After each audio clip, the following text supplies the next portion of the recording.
Hello and welcome to Great Karate Myths Debunking the Legends.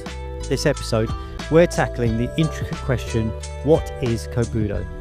Join us as we dissect Okinawan Kobudo, contrasting its modern evolution and performative aspects with the combative realities of antique weapon forms. We'll discuss the historical context, key figures, and the crucial concept of distance in martial arts application. Let's get started. Okay, so Tom's going to start us off as we embark on this journey to explore what is Kobudo. Specifically Okinawan Kobudo. From the shores of Okinawa. On the shores of Okinawa, yeah. Gorgeous. I've got a question to sort of open it up, and then I've got some points to discuss. And so I'll kind of read out the question or a point, and then we can all comment and kind of move around it and each bring in what we've got. So Shania brought this up and as a good question to kind of open with. If we are saying that the antique kata are generally for weapons, isn't this what Okinawan Kobudo is? So we are saying there are Sai kata, there are Tonfa kata, there are kata in dealing with a bow. Isn't this what Okinawan Kobudo is?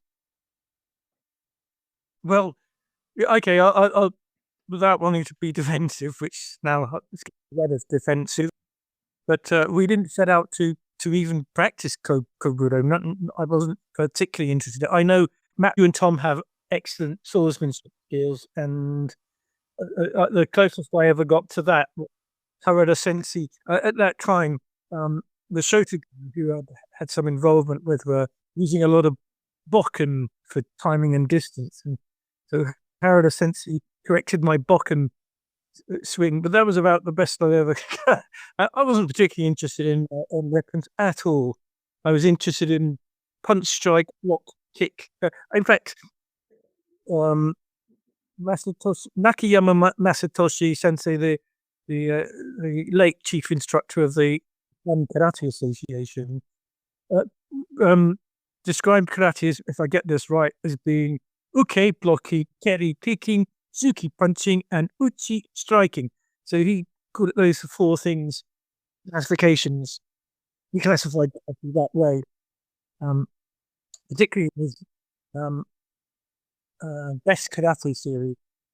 And that was how I saw karate. And weapons did not interest me at all. It didn't interest. But so I think we fell into it. But what really turned out to be more than a storm in a teacup was the interpretation of the Weichi Sanshin, and then the substance hit the fat, so to speak, and then we saw the parallels. So this is just my opinion, my view. I'm not saying it's a collective view here, but it's my view. There's no real difference.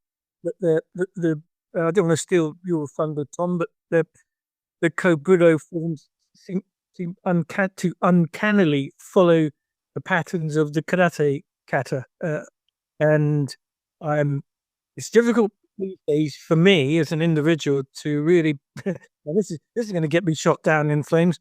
To tell the difference. Whoa, this Johnson! What kind of idiot is he? Can't tell the difference between the Kobudo and the karate kata. But I'll rest there and let someone else develop that. So I think that the only thing that we share with Okinawan Kobudo, and we don't just to clarify, we don't practice Okinawan Kobudo, but the only thing that we share is that we use the same weapons. But apart from that, it's completely different. And what you see in the Okinawan Kobudo is the core karate techniques, the ukewaza, the so-called blocking techniques, being performed empty-handed with a pair of sai or with tonfa. And the kata are all generally, as Nathan's already pointed out, very, very similar, and most likely developed alongside modern karate. So although you can find good, there's quite a fair bit of history out there on weaponry and weapon use in Okinawa, the methods of modern Okinawan Kobudo are exactly that, probably a modern invention. The methods that we find in the antique karate kata, the forms preserved in karate that were originally intended for these weapons, the methods are completely different. And so that suggests to me that the way that the weapons are used in Okinawa and Kobudo are that's evidence for me that they're a modern invention. And I would suggest, and I'll probably get in trouble for saying this, that the Okinawan Kobudo wasn't developed out of combative experience. And I think that the antique methods, as preserved in the Weichi Ryu and in the Shorin-ryu forms that were inherited from China, were developed out of combative experience. And there's a few points to support that. So one of them is that the distance used. So what you see in Okinawan Kobudo are, we're back there again, I'm afraid, choreography, lots and lots of choreography, but at a consistent distance. So you'll see a pair of Sai go up against a bow, or a pair of Tonfa go up against a bow. And the choreography will generally take place at the operating distance of the bow, as opposed to where the distance that the Sai and the Tonfa could be effective. And it takes the same shape as lots of karate kumite, fixed kumite takes, which is one person attacks, there's a block, a counter, or then perhaps another attack. And you get this kind of step-by-step choreography, which again isn't really representative of a fight or what an exchange might look like. So the distance is really problematic, because what you find in the antique methods, particularly with the Sai, so just using that as an example for now, in the Weichi Ryu, we've got the three forms. The function of the Sai takes place at very close quarters. You know, you can smell the person's breath. That's how close you are, and that's where all of these skills are operating. There's nothing in the antique forms that indicates any kind of exchange or taking place at the distance of a bow or a sword or anything like that. It's all about dominating at close quarters, where the Sai are going to be most effective. You can employ the hooks depending on the which position you have the Sai in, and strike at close quarters, and so on and so on. And the same with the Tonfa. So seeing a pair of Tonfa applied against the bow in Okinawan Kobudo, you see it done at the distance where the bow's effective, and yet they're blocking strikes with the bow and parrying and then countering. And the antique method from China suggests that you start really, really close and you stay there, so that the bow has no opportunity to be functional, to be employed in a really powerful way. And so engaging at the bow's distance, you're going to put yourself in real trouble. Yeah, I'll stop there, and before I go on to the next point, and if anyone else wants to jump in there. Yeah, you've summarized it perfectly, Tom. The interesting thing is that when I earlier said, Kobudo, I see Kobudo and karate kata as being the same, I was really only had in my head the Weichi series, Sanchin, Seisan, Sanseryu. That's really what I had in mind, because they're commonly considered to be karate kata, and globally, they're karate kata. It's interesting that the forms that use a metal weapon, either edged or otherwise, and in the case of the Sai, it's not edged, so it's not a sword, but they're used in a pair. But the kata all present with a front foot toed in position, in the same way that you might find the Wing Chun presents in its training, and particularly with regard to the dummy, the wooden man.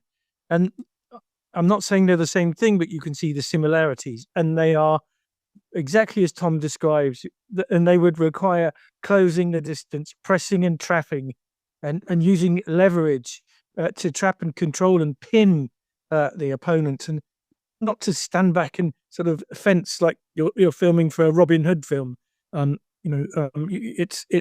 It's a completely different distance, as Tom suggests, to those described. And there are so many features that show this on the boat, the dangerous distance, the distance that is an advantage, but provides an advantage to the bow wielder.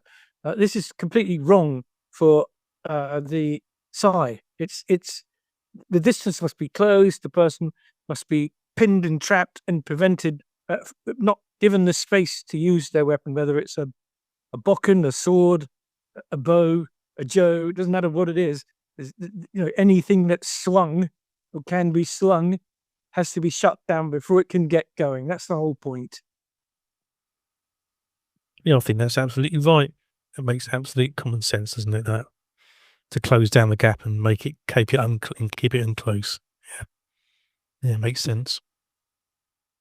I think it's detrimental to the practitioner to even bother practicing engaging a bow with a pair of tonfa or sai at distance, because it shouldn't even be an idea that should be entertained.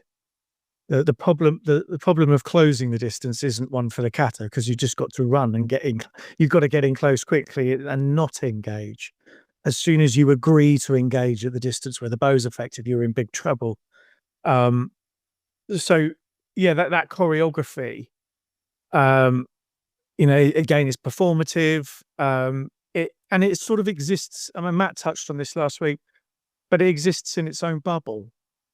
So you get highly skilled and really lovely choreography with the weaponry, the exchanges, and they're really, really effective, but only within that bubble. Could they then free fight in that way? Could they then? And I would suggest that you can't, and they're not effective methods of you employing those weapons. And just go at the antique kata. Don't engage at a distance. They start close and they stay close. Where those weapons are at their most effective, which suggests to me that these methods were developed in Okinawa and highly influenced by probably kendo and kenjutsu. So the engagement at a distance, so the influence there of Japanese swordsmanship and Japanese Budo methods certainly can be seen in Okinawan Kobudo. And I think that the methods that they've created with the Sai and the Tonfa and so on are brand new. One piece of evidence for that is the way, and using the Sai as an example, is the way the Sai are gripped.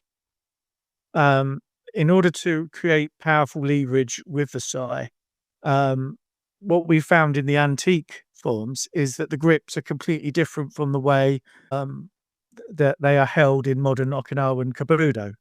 And I would say that the way that they hold it in the Sai in both positions, as both standard positions of holding the Sai, are actually not very effective at all. And you can't create powerful leverage in the way that they're held. And you also run the risk of damaging. You leave a finger vulnerable in one position and the tip of your thumb vulnerable in the other one. So yeah, that suggests to me that they're new methods and that the methods from China didn't arrive with the weapons or the kata peculiarly in Okinawa. Don't ask me to explain how that happened, because I've got no idea. So, I mean, when you say Okinawa, do we go a step back further and say the Ryukyu Kingdom? You can do, yeah. So, that's sort of within a timeline. More specifically, we're saying it was the Ryukyu Kingdom at that time when it was. Yeah, but it's mostly Okinawa, because we're only talking about a handful of people. If we look at how much Kobudo carries and is associated with Matayoshi Shinko, and later with his son Matayoshi Shimpo, the elder, the father, I think he was born in 18 I may get this wrong, so forgive me. I think he's either 1886, 1888. But he was born in 1888, and I know he died. Funakoshi Jitsun Sensei died in 57. Miyagi Chosen Sensei died in 53, and I think Matayoshi died in probably 47. So we're looking at this running only from this material's running contemporaneous with the creation of karate itself. So these things are Matayoshi was a contemporary of Funakoshi Jitsun. So they were both born in the 18. Yes, late. This material is late. I think that's my point. It's really quite late, and it's hard to find a lot of Kobudo names. And as Tom says, it's just a few names. And I think the other one who we might discuss is Taira Shinken, who's also very late, and he figures quite prominently. But that seems to be about it. And historically, it seems to me, and I'm not an expert at this, is not really my subject, but pretty much everyone that professes to have a lineage for their Kobudo practice tends to be associated with one of those two names. I think we've ended up with this peculiar situation where kata have arrived from China that were weapons forms without the weapons, which inspired the development of karate, which then inspired the development of new weapons forms. Because those standard karate techniques are employed with the Kobudo weapons. So you can see pretty much the same material. In Taira Shinken's book, you can see that the Sai and the Tonfa forms are remarkably similar in the technical content, and don't in any way resemble the systems of the antique forms. And so that's why I am guessing that they were developed not from combative experience, but as developing alongside karate and modern martial art methods in Okinawa and the neighboring islands and so on. And also, for anyone that cares to look at this, we've got the classic story. Matayoshi, he does the trip to China. He allegedly spends 13 years in China. And I'm not saying this is untrue. I don't know. I wasn't there. But it's the same familiar story as you have with Higashiyama Kanro and Weiichi Kanbun. Now, obviously, we know exactly where Weiichi Kanbun went. We got a very good idea of the kun or the dojo that he learned the three Weiichi kata, the original three Weiichi kata. We know where he acquired those, and we suspect it's the same kun or dojo where Higashiyama Kanro picked up the same forms some 20 years earlier. So we have a similar story, but I'm not sure if, with Matayoshi, I think that might be somewhat of a smoke screen, because he, as Tom's already said, these forms, these Kobudo forms, strangely follow something of the pattern of karate kata, but I did not so much. And to my knowledge, they don't use the toed-in foot of the turned in the sanshin that you find in the Weichi. They seem to be more inspired by the shuri. And I think ballistic exchanges. Yes, ballistic, absolutely. Rather than a kind of press trap in type. Yeah. Sorry, go on, Nathan. No, I rest my case. It's for now. It's late, as you say. This is a founder who runs contemporaneous with Funakoshi Jijin Sensei, founder of Shot. It's very In the 20th century, there's a massive explosion of new forms. And Taira Shinken was someone that collated together as many different kata and weapons as he could, and it's well documented. He formulated forms to be representations of these weapons, and so Kobudo really grew a lot in the especially the mid 20th century and beyond, and it's still going on. So what you see now in Okinawan Kobudo, there's some really highly skilled individuals with very impressive choreography. And Matt, we talked last week again, talked about seeing very skilled people, but within that art.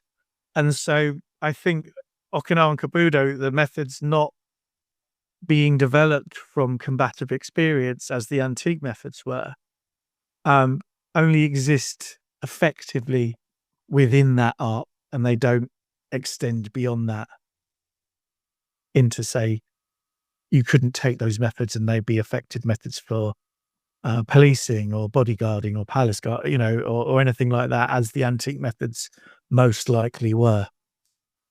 So that's where you'll say that the function was lost. So that without that function of policing or guarding, and it's weird. It's really weird with these weapons kata, without the knowledge of the function, but we've still got the weapons. I mean, there is a greater history of the bow in Okinawa.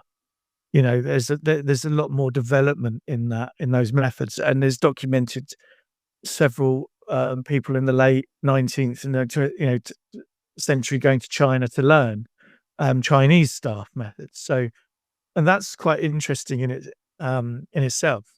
But yeah, Matt, go on. You want to jump in? Well, I was just thinking. I was thinking about the relationship between the Okinawan Kobudo and what we know of the Japanese systems, and it strikes me, and I might be out on a limb here and need to wind my neck in, but it seems to me that the context is really cultural preservation. They're demonstration pieces, beautifully done and highly skilled, but it's about cultural export.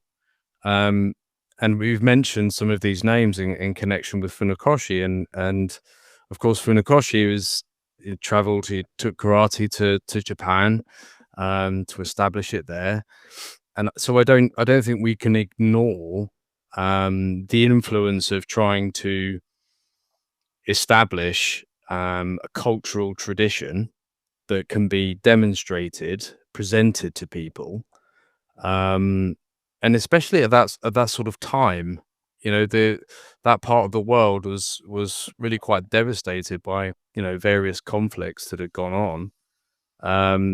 So I think that's worth considering.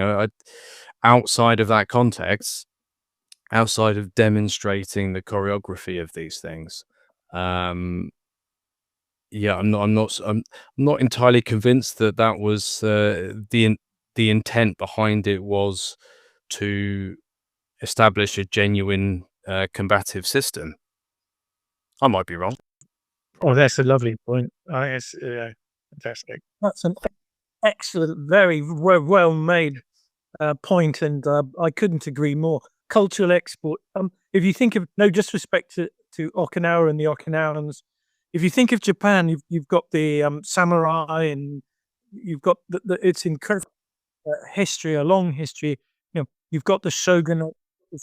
You've got so much that everybody is, and then and of course in the later days, you've got Okinawan exports like motor cars, for example. When it comes to Okinawa, oh yes, karate. Okinawa, the home of karate. And I agree with you, Matt, and I think it's a very, very strong point that the karate is a cultural product is unfair. It's they've given themselves, they've enhanced something that they received and turned it into a stable item of Okinawan culture. I think Good point. yeah, I think Patrick and Yuriko, I think that's, pardon me if I've got the name wrong, but it's Patrick McCarthy's wife's translation of Taira Shinken's book supports that, because there's a part in there where there's some additional research that Patrick McCarthy's done to where he talks a little bit about Taira Shinken's life and who he was practicing with, and where he was kind of researching and collecting together all of these different kind of martial arts that didn't have kata, and these different weapons skills, little bits and pieces here and there. So you find teko, knuckle dusters, and you find a fishing knife and a turtle they didn't have kata, they didn't have systems attached to them, but they certainly do have now.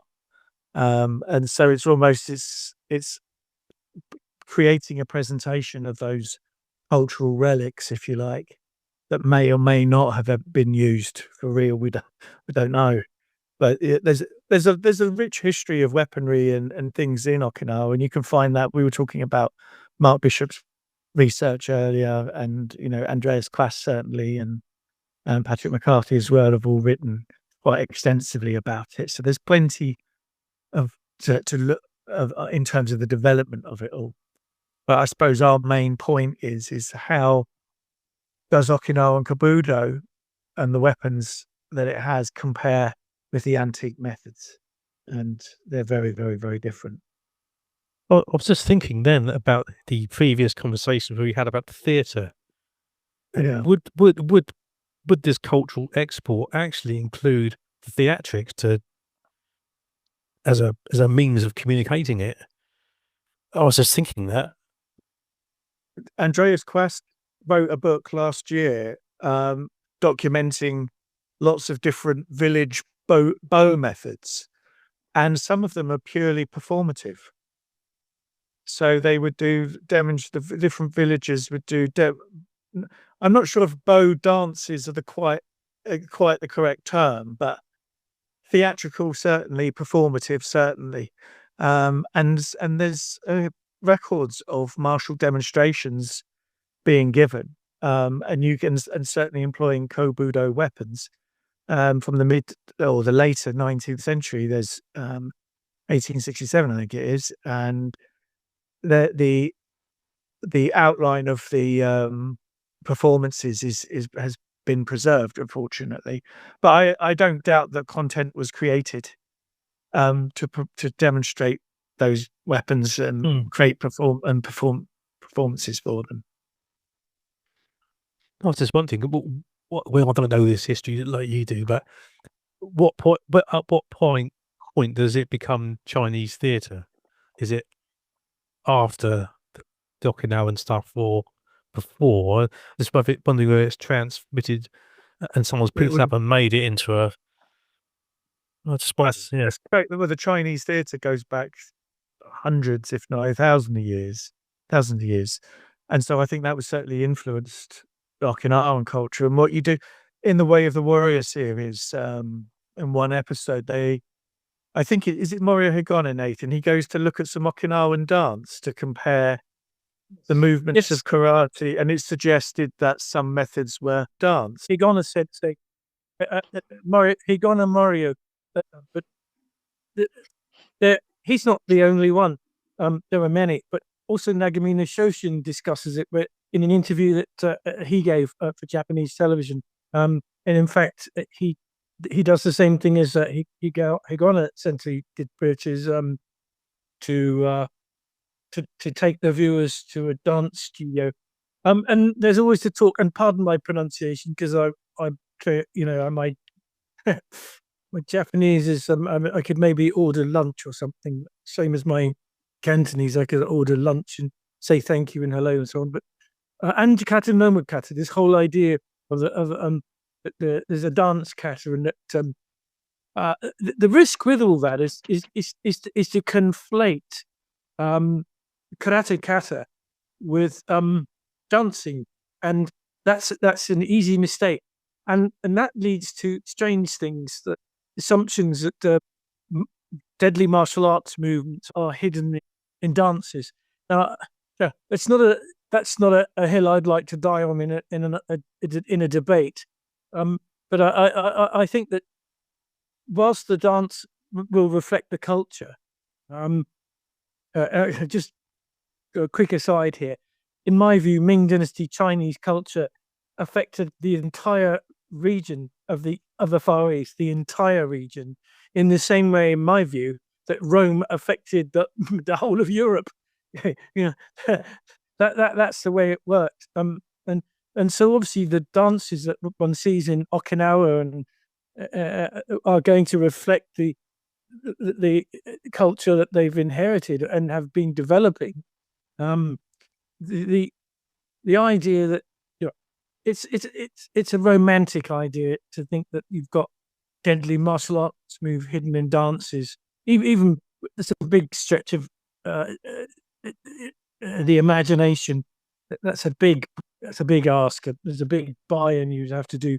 Well, I could be wrong. Maybe the Bolshoi could be seriously deadly fighters if they revealed the movements from their dances and employed them in fights. Who knows? Maybe they could. You could win a UFC tournament with, I don't know, Bolshoi Ballet Ryu. That could be good. Okay, yeah. Sorry, pardon the cynicism. I think that covers it quite well.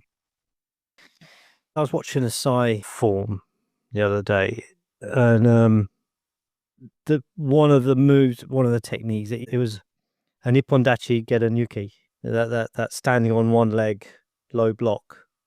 Oh yeah. And we see them in the Weichi series. Yeah.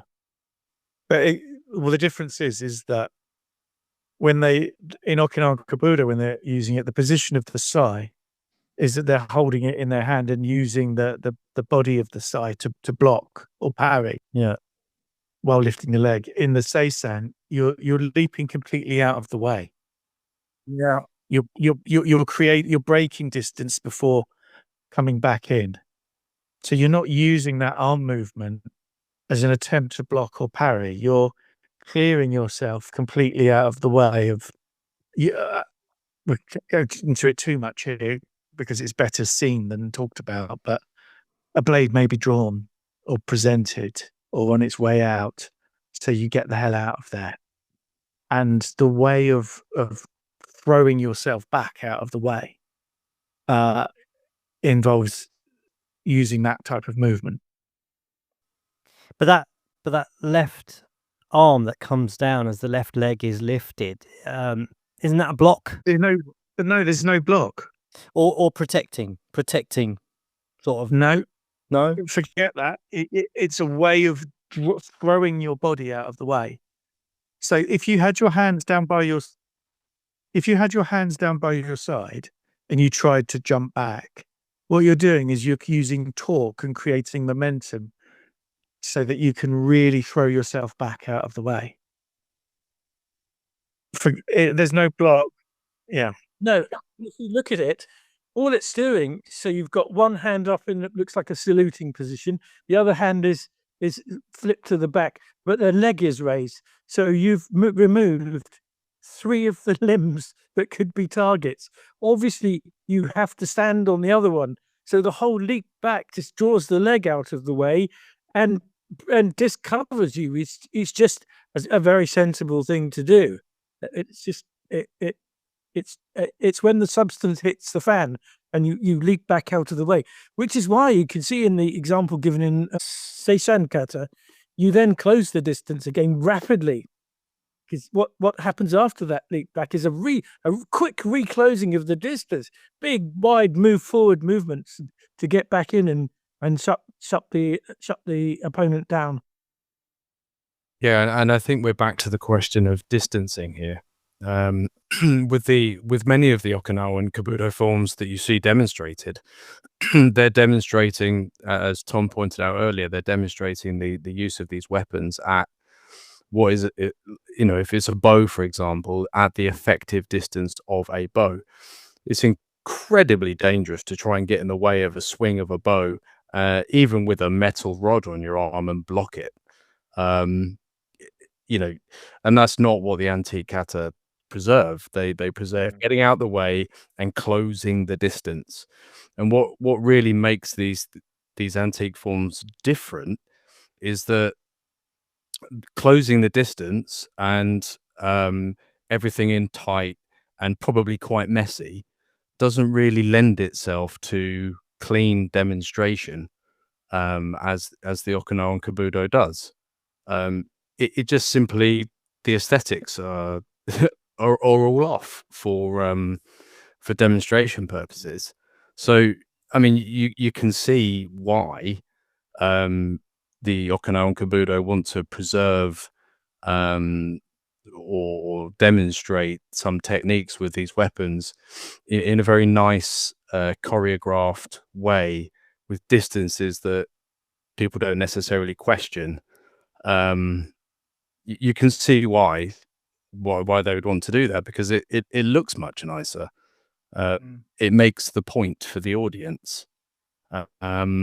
Not an accurate one, but it makes a point. Really, in reality, these things are much more scrappy. If you're that close, as Tom pointed out earlier, if you're that close to somebody, everything happens in a split second.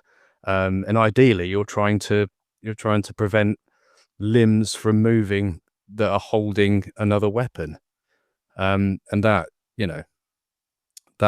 so much can happen without an audience being able to discern what's happening. So they're different. They're totally different in flavor. And just following on from that, I think what happens is on those performative distances, you start to get exactly the same problems that you have in karate, which is if you're blocking a bow with a rising block or a sweeping down block, a gedan barai, how do you know what the attack's going to be? What's following it? What makes you think that you could stop a full power swing of a bow? If you get it wrong, yeah, even if you can guess what the attack is, that you're still going to get potential to get massively injured and so on and so on, and you get the same repetitive problems. The bad guy is the person with the bow, the good guy is the guy with the tonfa or the sai, and the bow always loses. That somehow they can confidently predict what the half a dozen attacks are going to be, carry them all beautifully, and then finish and win. I mean, it's the same old stuff. And it looks great. The skill levels are there with it, but within the bubble. So Okinawan Kobudo can exist within Okinawan Kobudo. Could that translate into full contact, no holds barred? I doubt it. And it's the same with karate. Karate looks fantastic. A lot of the bunkai that was presented looks fantastic within the choreography, or these flow drills, which are long pieces of choreography. Again, and it's the same point I made last week. How do you take those pieces of choreography and it lead to spontaneity? And that's another core difference with the Okinawan Kobudo and the antique forms. The antique methods, these antique systems, are driven to allow spontaneity and improvisation to be central to it. And so that's why it avoids choreography or flow drills and all of that stuff. Whereas the presentation of the kata and the function and the training is essentially choreography in Okinawan Kobudo. So it's lacking in spontaneity or even a way of arriving at that, which suggests to me that it's not combative in the first place.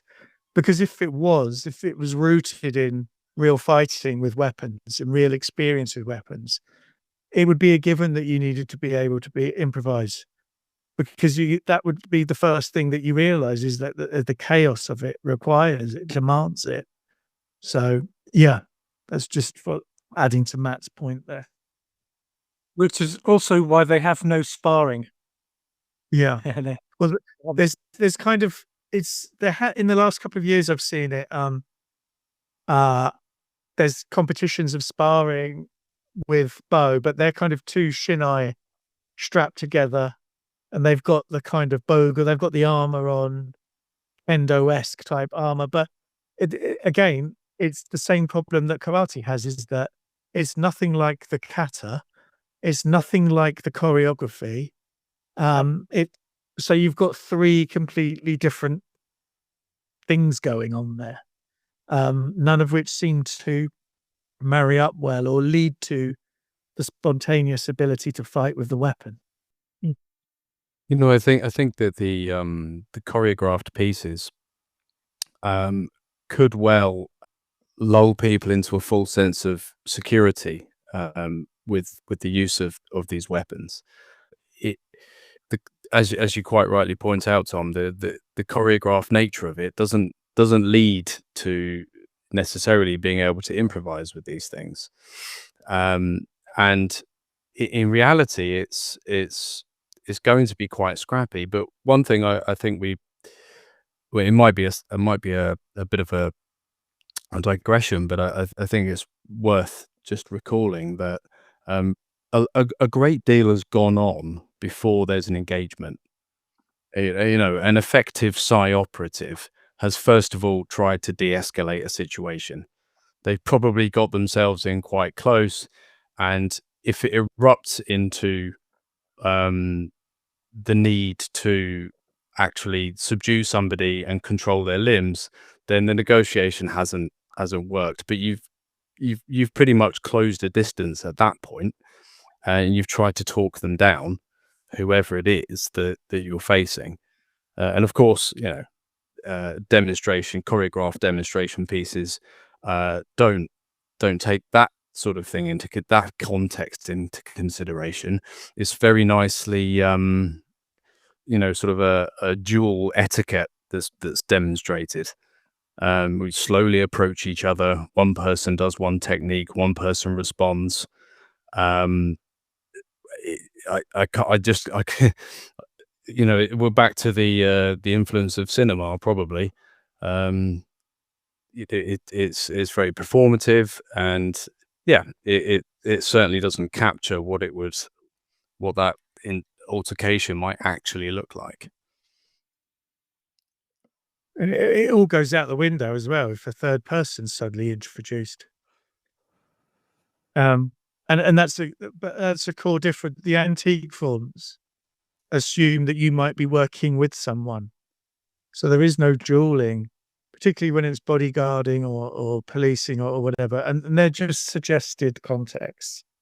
But I would be working, say, for example, with Matt to disarm someone. There's no duel. The Weichi forms, that Sai method can be worked with two people working together. It's not a dueling method. It's not a one-on-one. It doesn't lead to sparring or anything like that. We need to be able to function together, and those systems. If we both know the system, we both know what each other's going to do, depending where we are in relation to the person, and we know what the struggle is going to be, so we can work to mutually support each other. And you don't see that in the Okinawan Kobudo. And I might be wrong, but I've never even seen it suggested that, you know, you would need two or three to take down one person with a bow, or a spear, which is, you probably would need that. Yeah. That's a great point, because I mean, that's the same in karate. It's always a duel. It's always one on one. You never see 2-on-1, whether it's empty hand or Kobudo. You never see this as functional as in that same way. And I think that that's evidence that the karate and the Kobudo were fundamentally developed alongside in parallel, and that it's all relatively modern stuff, because it's all the same. It's the same techniques, armed or unarmed, and they have exactly the same problems.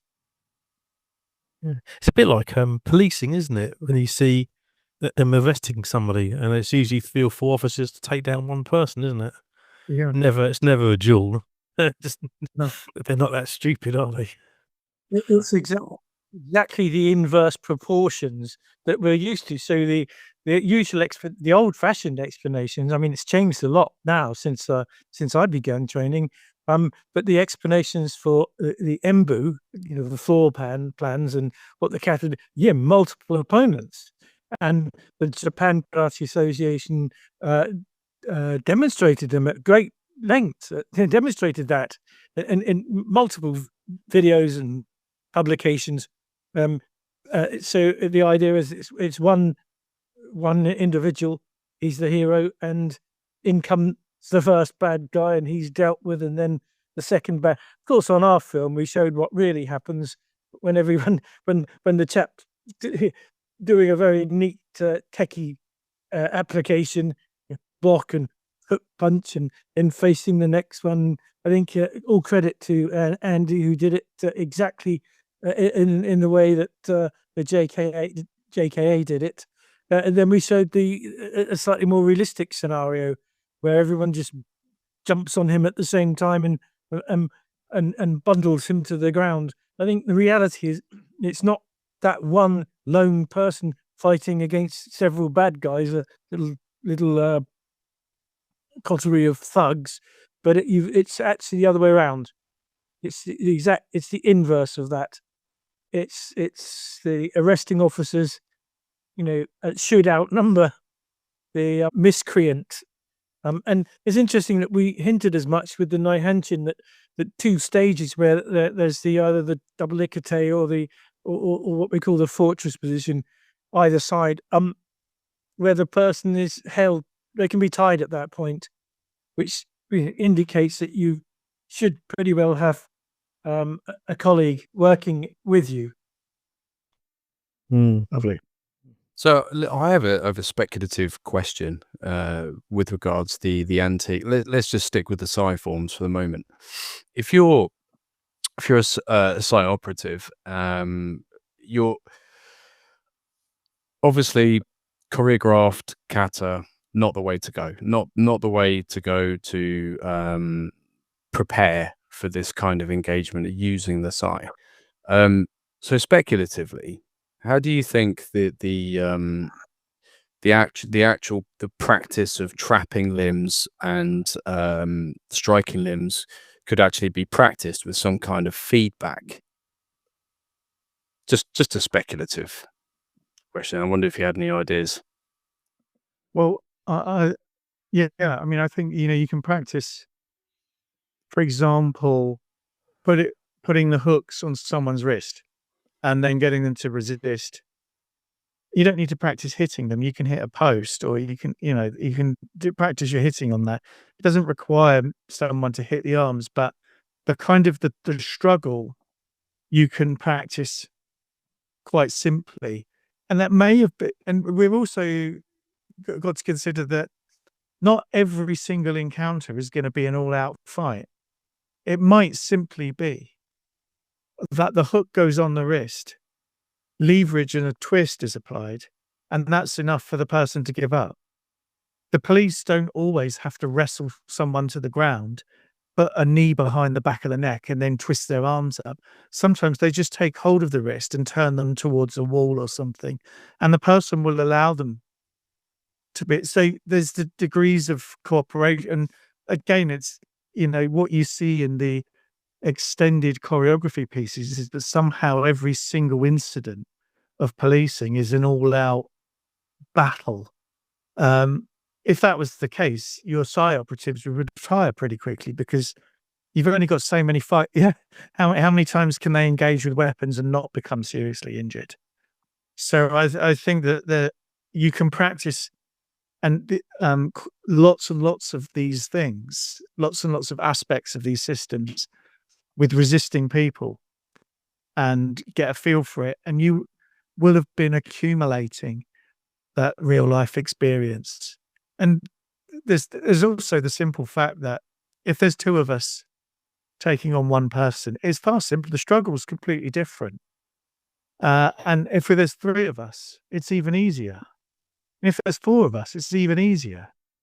So the idea of it being a one-on-one battle royale is a modern one that we see in martial arts. And not everything is going to be UFC title fight. Some of it's going to be very, very simple but effective application of the skills. So the sense of distance, I know where I need to be.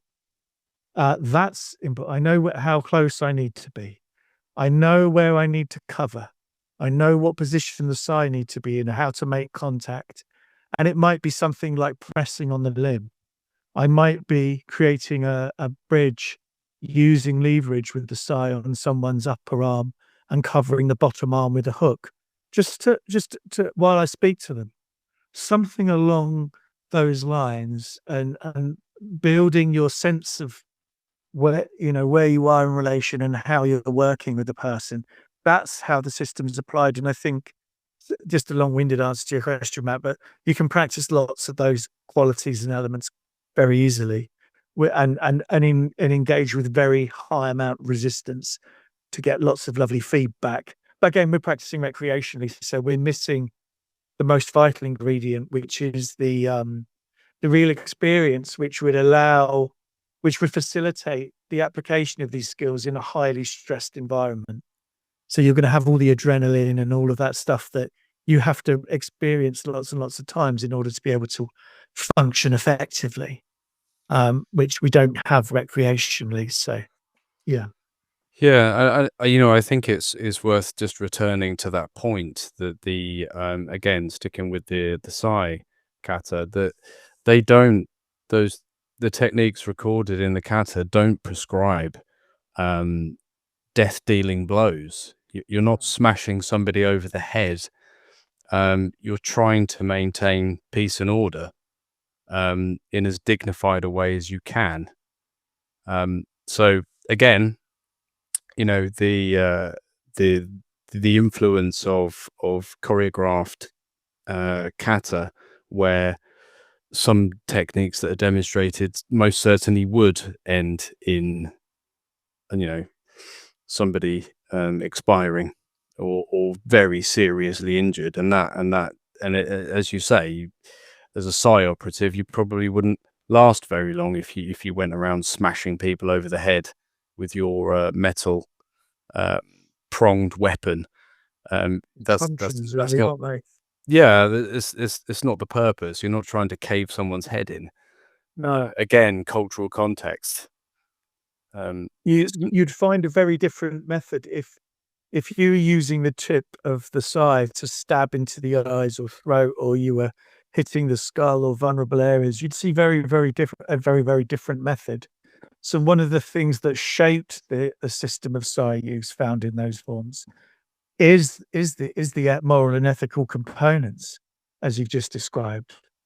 There's a consideration there of not killing someone, of not doing perhaps, or trying to avoid permanent or serious damage, which then it goes towards shaping how you can do that and be very, very effective still within your role. Well, I would suggest that the Ninja Turtles have got a lot to answer for, probably.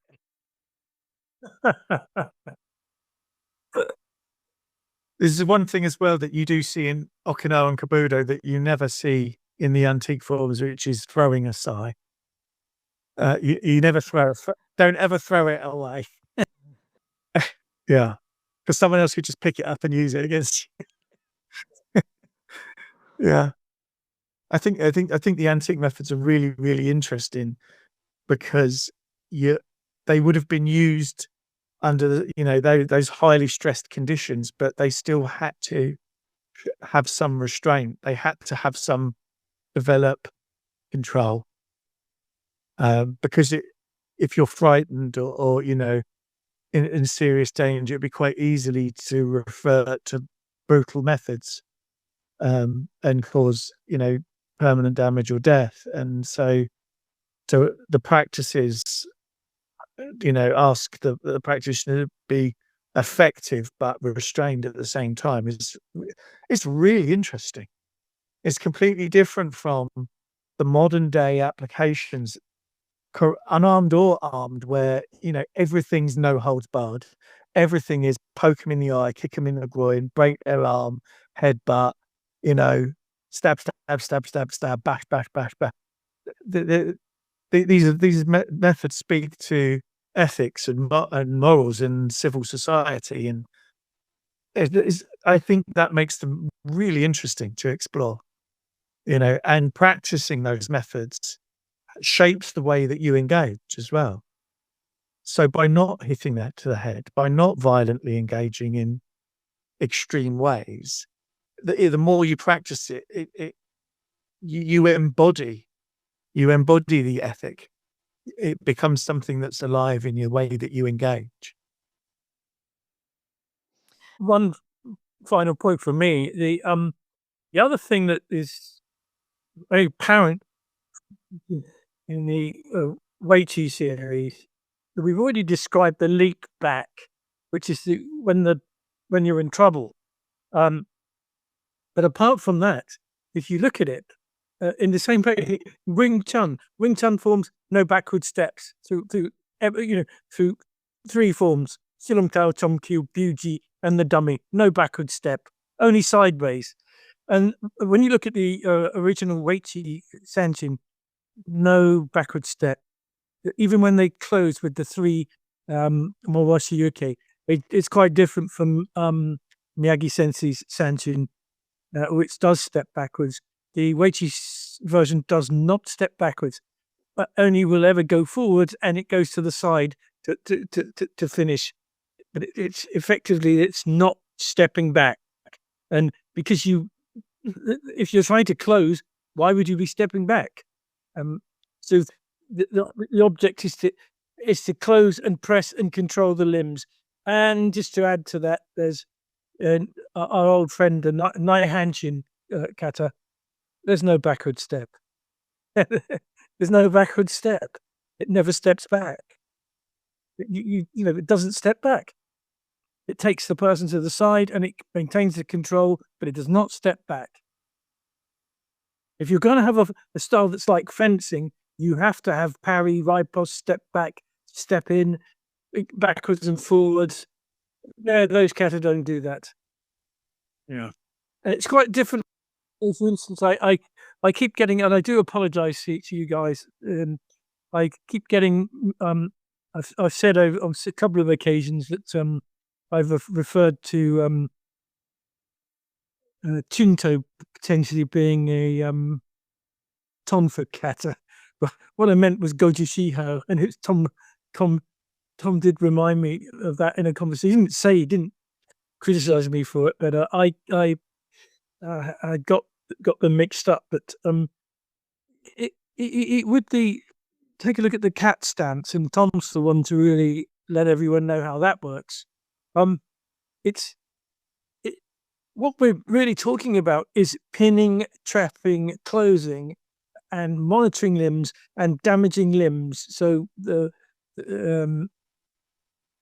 these tools, these weapons are designed to inflict, to prevent the person, to control their violence, and you have to close them down. A point we can't stress enough. You have to shut them down and restrict the amount of changes or techniques that they can produce or violence that they can generate. They can't do that when they're all gummed up and jammed up and their limbs are pinned and trapped. And also, where you've inflicted a swift hit with what's effectively an iron truncheon, a whack on the wrist from that, or the elbow. That's going to cause the other guy a problem. And you can't do that from 6 feet away. I think as well, Nathan, people massively underestimate how effective a bash on the arm from a Tonfa or a Sai is. I mean, it might not be enough to stop you, but it might be enough to make you stop and think, I don't fancy any more of that. I remember Matt and I were training in Jodo, and we did a we were doing a course on Tanjo, the short stick, and I got my timing and distancing wrong, and so I took a hit to the head with the Tanjo from Matt, and that was enough. And it's only a very, very light one, but that Matt was very controlled. That was enough. I never ever want that again. And so I just think, even when demonstrating with the Tonfa or the Sai or working with someone, you have to be very, very careful, because very, very light shots are really excruciatingly painful, or can be. And I know someone's going to be adrenalized and will get, well, that's not going to stop someone in the full fight, but you'd be surprised how little it takes to stop someone in their tracks and go, okay. And that's what we're speaking to as well. Then it's, again, as I reiterate, it's not all a battle royale. Yeah. Yeah, and I think that the battle royale scenario, as you phrase it, is I think that's a peculiarly modern and totally out of context mentality. Yeah. There's so many sort of bunkai, back to the empty-handed karate stuff that I see demonstrated, which is well, it's almost vile. It's really horrible stuff. You've got people mimicking sticking thumbs in other people's eyes, and gouging and clawing away at faces and elbows in faces, and all this this approach that seems to come from the idea that it's just completely unfettered violence. Or most people, and Nathan, you make this point in the Great Karate Myth. Most people, with the exception of a very few psychologically disturbed people, don't really want all-out violence. It's not. It's and especially with a system that is heavily influenced by Chinese Ming culture, which is highly conservative and highly Confucian, amongst other things. Maintaining social order and harmony is the first priority, not brutalizing somebody and smashing their head in with an iron truncheon or whatever it is that you have to hand. And that Confucian ethic is embodied. It's not just written on a piece of paper. It's embodied in the methods, the systems. Oh, 100%. 100%. I was listening to some really interesting lectures on the Analects of Confucius very recently. And very interestingly, the lecturer made the point that the Analects were actually supposed to be embodied. They're supposed to be recited. But there's and I'm not suggesting that that there's a strong link between the embodiment of the Analects of Confucius and the forms, but yes, the ethic, the teachings are supposed to be done, supposed to be put into, it's supposed to be embodied. I thought that was a very interesting point that the guy about the Analects. They were supposed to be recited. They were supposed to be put into action. Lovely. I recall that quote from Matsumura Sokon that you mentioned in one of the podcasts on his philosophy, and all that all this modern day eye gouging and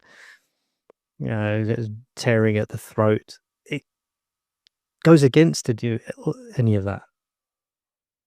It would have horrified that particular master or anyone of his predecessors and contemporaries. Would have absolutely horrified them. It's not about stomping on the head and eye gouging, but it's a different culture. So something that comes from Ming Dynasty China does not fit the requirements of modern nightclubs in the West. And the requirements for self-defense and the expectations that some have, and the way they want to skew the practice in that direction It's not in the form. It's not there. Just because the hand goes, just because the fingertips spear forward. The Weichi Sanchin is a great example. Yep, let's see, you've got a Sai there. It's not your fingertips. And even anyone that wants it to be an eye poke, yeah, sorry, folks, the height is all wrong. So the spear fingers in the Weichi Sanchin only go forward at shoulder height. So your opponent must be pretty short if you're, you're spearing into nowhere. What are you spearing? His shoulder, his pecs. It's the wrong height. So wrong height. Yeah. Okay. I forgot what I was saying. So Confucius, the Confucian ethos was a civic set of behaviors, like the British. Where we have good morning, good afternoon, how are you? I'm still amazed at how the politeness that I experienced, just to see, experienced it today from two people sort of head for one's coming out of the supermarket and I'm going in, and there's this sort of, which way are you going? And there's a smile. Oh, excuse me. Oh no, excuse me. It's almost Japanese. And I experience that on a regular basis. We all do here. People apologize if you've banged their trolley or they bang yours, and two people end up apologizing to each other. That's my example of the English version of Confucian ethics or ethical codes, ways that we behave within cultures. If we then look at another ingredient that we have to consider in the East, and that would be the religious component. So quite a lot of Buddhism and Taoism, and I think, to my knowledge, my experience of Buddhism, I don't recall much violence involved whatsoever. So we also have to consider that as being part of the fabric of the social structures and the cultural milieu from which this material comes. Nice. Yeah, so sorry, folks. They are anachronisms. Context, context, context. Yeah. Yeah. So those are the main differences between Okinawan Kobudo and the antique form. Super. As we conclude this episode on what is Kobudo, we've uncovered how many contemporary Okinawan Kobudo practices prioritize aesthetics and choreography, diverging from the close quarters combatively effective techniques found in antique kata. It's a vital distinction for serious practitioners, where distance and function are paramount in real-world scenarios. A huge thank you to our insightful speakers for sharing their expertise. If you enjoyed this deep dive, please subscribe to our podcast, leave a review, and share it with fellow martial arts enthusiasts. Thanks for listening.